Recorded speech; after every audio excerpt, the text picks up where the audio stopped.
भारत में अमीर और गरीब के साथ दो नीति क्यों?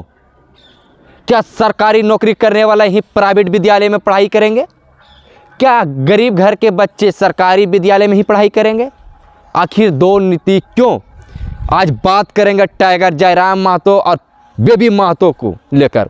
जिस तरह बेबी महतो ने कोल्हान क्षेत्र में दहाड़ कर पूरे झारखंड को बेचैन कर दी है, उससे पहले हम बता दें कि हमारे चैनल को आप लोग सब्सक्राइब करें। अब बेबी महतो और पूजा महतो टाइगर जयराम महतो के प्रति क्या सोचते हैं, एक जरा कमेंट कर जरूर अपना राय दे। तो बता दें कि बेबी महतो ने कोल्हान क्षेत्र में इन दिनों पूरी तरह से दहाड़ कर झारखंडी और गरीबों की आवाज़ उठा रही है। उन्होंने साफ तौर से कही है कि क्या सरकारी नौकरी करने वाले ही बच्चे पढ़ाई करेंगे प्राइवेट विद्यालय में? क्या गरीब के बच्चे ही खाली सरकारी विद्यालय में पढ़ाई करेंगे? आखिर दोहरी नीति क्यों किया जा रहा है दोहरी नीति? क्यों नहीं सरकारी नौकरी करने वाले अपने बच्चों को पढ़ाई करते हैं सरकारी विद्यालय में? इसका पोल वीडियो में देखें किस तरह से बेबी महतो ने खोल दी है, तब आगे की बात हम करते हैं। वो सिर्फ भाषण में है, लेकिन अभी शिक्षा का कोई नियम नीति नहीं है। सबको शिक्षा नहीं मिल रहा है बराबर। अगर सबको शिक्षा बराबर तब मिलेगा जिस दिन वो विधायक संसद के बच्चे और सरकारी पदाधिकारी के बच्चे सब सरकारी स्कूल में पढ़ेंगे। आप लोग बताइए, जो सरकार का पैसा ले रहे हैं, सरकार का गाड़ी ले रहे हैं, सरकार का बंगला में रह रहे हैं, बिजली फ्री, पानी फ्री, सब चीज फ्री, क्योंकि वो सरकारी आदमी है, तो फिर उनके बच्चे सरकारी स्कूल में क्यों नहीं पढ़ रहे हैं? क्योंकि वे कभी नहीं चाहते हैं आपके बच्चे सरकारी प्राइवेट स्कूल में पढ़े और आपके बच्चे अच्छा पढ़े और शिक्षा बराबर हो, और कभी नहीं चाहते हैं कि आपका बच्चा आगे बढ़े। अगर आपके बच्चे को आगे बढ़ने देंगे, आपके बच्चे को शिक्षित बनाएंगे, तो फिर वोट कौन करेगा? झंडा लेके कौन ढोएगा उनके बच्चों के पीछे? ये बहुत समझने वाली बात है, बहुत गहराई वाली बात है। भले ये बात ऊपर ऊपर माथा में चला जाएगा, लेकिन बहुत गहराई वाली बात है ये। एक बार गहराई से सोचिएगा इस बात को। समान शिक्षा नहीं दिया जाता है हम लोगों को, और ठीक उसी प्रकार से जब महिलाएं, गर्भवती महिलाएं, जब बच्चा होता है, बच्चा जब प्रसव होता है, तो उसको अस्पताल लेके जाया जाता है। अस्पताल लेके जाया जाता है ना, अस्पताल जाते हैं ना, वो जाते हैं अस्पताल। अस्पताल में कोई सुविधा नहीं है। अभी हाल फिलहाल का बात बता रहे, हमारी भाभी का देहांत हुआ अस्पताल का लापरवाही के कारण। अस्पताल में क्या करता है, डॉक्टर नहीं है। अगर डॉक्टर है तो वहां कोई सुविधा नहीं है, नहीं रहता है सुविधा।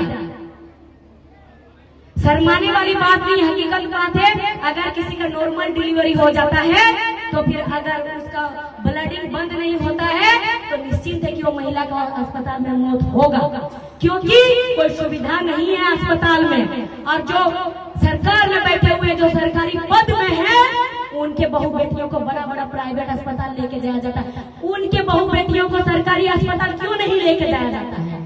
क्यों नहीं? ये पूछना है, ये सवाल करना है, क्यों नहीं ले जाया जाता? क्या हम गरीब के जान का इतना भी कीमत नहीं है? क्या हम गरीब लोगों का जान का कोई कीमत नहीं है? नहीं है क्या? आपके बहू बेटियों का जान का कोई कीमत नहीं है क्या? तो फिर इस बात पे हम लोग सब चुप क्यों रह जाते हैं? अभी रास्ता पे चलिएगा, जगह जगह पे रोड में टैक्स देना पड़ता है ना टैक्स? हम सब गरीब लोगों के लिए टैक्स है। किसी का गाड़ी में आगे नंबर प्लेट के सामने एक बोर्ड लगा रहेगा, उसके लिए टैक्स नहीं है। माननीय डीसी महोदय के लिए टैक्स नहीं है। सरकारी पदाधिकारी है तो सरकारी पोस्ट में है तो क्या हुआ? टैक्स तो उनका भी होना चाहिए। सड़क में तो वो भी चल रहे हैं, उल्टा उनको सरकार से पैसा भी, तनख्वाह भी मिल रहा है, क्यों नहीं उनका टैक्स लगेगा? कोई विधायक है, सांसद है, उनका टैक्स नहीं, उनका टैक्स नहीं, ऊपर से टैक्स जो उनके कार्यकर्ता है उनका भी टैक्स नहीं लगता है, और हम सबका टैक्स लग जाता है। इसी चीज का विरोध किए थे, और यहाँ उसका विरोध हुआ था इस संथाल परगना से कि हम लोग लगान नहीं देंगे। ये भी तो एक प्रकार से लगान है ना। लगा नहीं है ना, हम लोग जमीन दिए सड़क बनाने और उसी सड़क में चलने के लिए हम लोग को पैसा देना पड़ता है, टैक्स देना पड़ता है, देना पड़ता है ना, देना पड़ रहा है। और अभी अगर आप लोग बच्चा को पढ़ाने जाइएगा, किताब खरीदने, तो देखा ने किस तरह से बेबी महतो सरकारी बबुओं की पोल खोलते नजर आ रही है। उन्होंने साफ तौर से कही कि क्या सरकारी नौकरी करने वाले को ही फ्री सुविधा दी जाएगी, उनको बिजली फ्री, पानी फ्री, बस सुविधा free, toll tax free, mobile recharge free, तो गरीब के साथ ऐसा दोहरी नीति क्यों किया जाता है? क्या गरीब टैक्स नहीं भरते हैं? क्या गरीब मजदूरी करते हैं इसीलिए उनके साथ दोहरी नीति किया जाता है?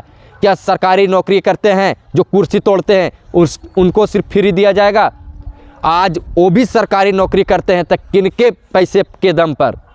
आज वही गरीब के पैसे के दम पर उन्होंने कुर्सी तोड़ते हैं, जिसका बच्चे प्राइवेट विद्यालय में पढ़ते हैं, और जो मजदूरी करते हैं जिनके पैसे से कुर्सी तोड़ते हैं, जो बड़े बड़े सरकारी बबुआ हैं, वो उसका बच्चा सिर्फ सरकारी विद्यालय में पढ़ाई करते हैं। इसीलिए तो टाइगर जयराम महतो इस बात को लेकर विधानसभा सदन में भी आवाज़ उठाई थी कि जितने भी विधायक हैं अपना सार्वजनिक तौर पर अपने बच्चे की पढ़ाई कहाँ करते हैं वो डायरेक्ट डाटा दे। जो कच्चा मिट्टी को तरस के बनाते हैं बर्तन, अगर उसको डेगची बनाएगा तो डेगची बनता है, अगर उसको दिया बनाएगा तो दिया बनता है ना कच्चा मिट्टी में।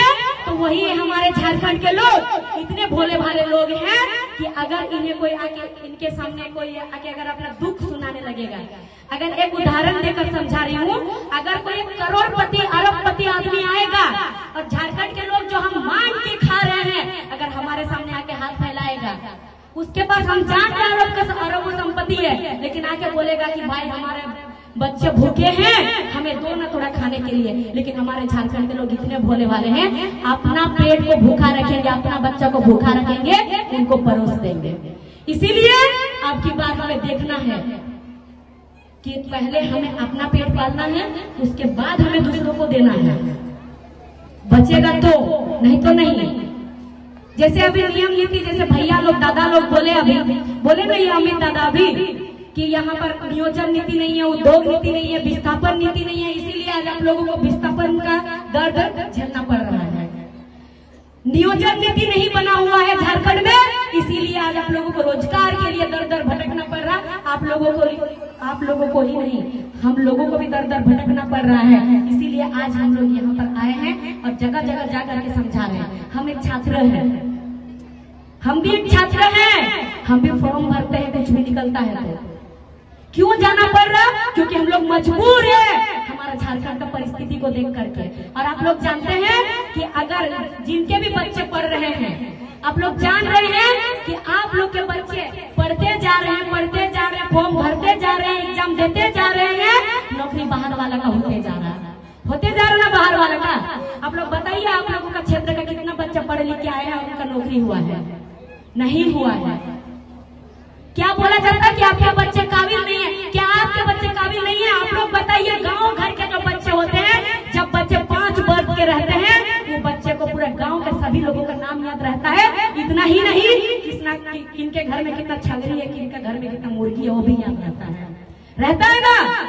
और जो शहर के बच्चे होते हैं, उनका मोहल्ला का सबका नाम याद नहीं रहता, परिवार का सबका नाम याद नहीं रहता, उसी एज का बच्चा का। तो सोचिए हमारे गांव घर के बच्चों का मेमोरी पावर, उनका दिमाग कितना तेज रहता है। और वही बच्चा जब बड़ा हो जाता है तो कमजोर क्यों बन जाता है?